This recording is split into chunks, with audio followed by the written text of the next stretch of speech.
2025, tu n'as plus besoin de développeurs pour lancer ton produit, automatiser un CRM, automatiser une petite tâche dans ton entreprise, sortir un produit.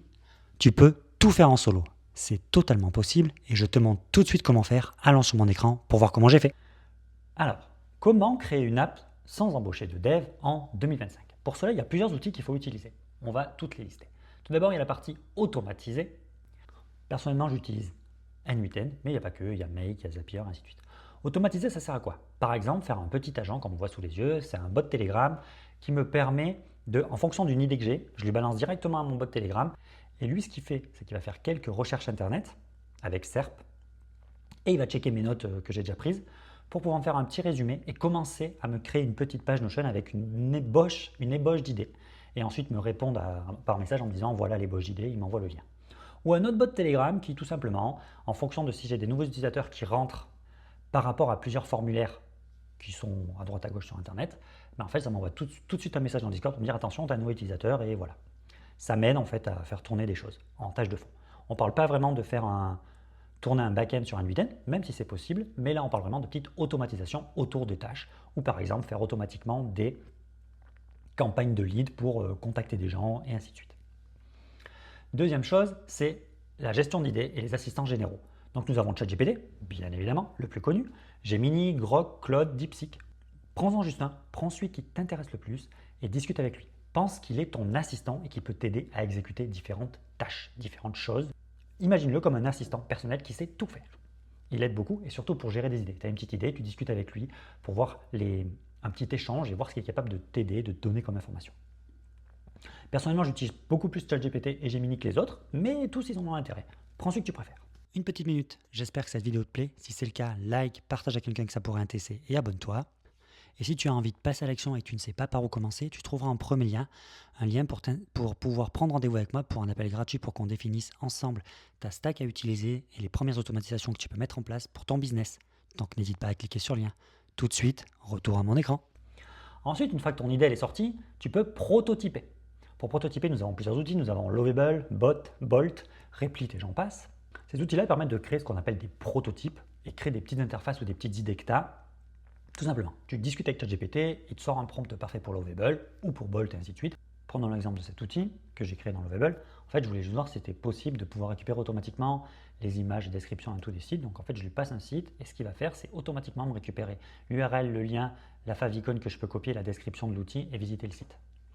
C'était un besoin que j'avais et je voulais voir si c'était simple à mettre en place et que je pouvais faire un petit prototype avec Lovable. Ok, je ne suis pas allé plus loin sur ce projet-là. Si tu trouves ton idée intéressante et que tu vas aller plus loin, tu peux exporter le code sur GitHub depuis Lovable avec ce petit point-là.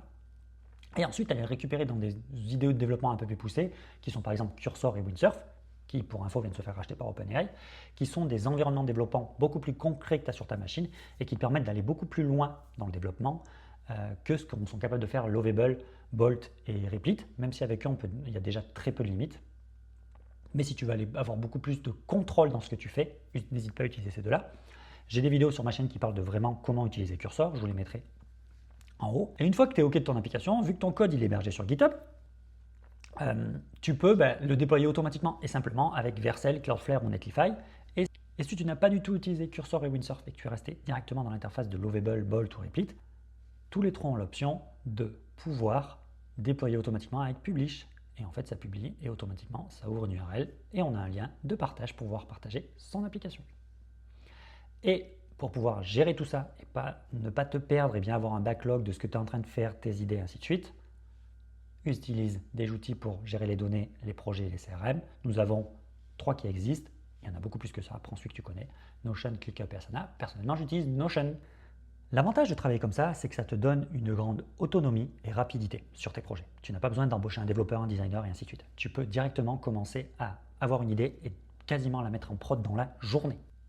3 points, tu sors tes idées rapidement et concrètement.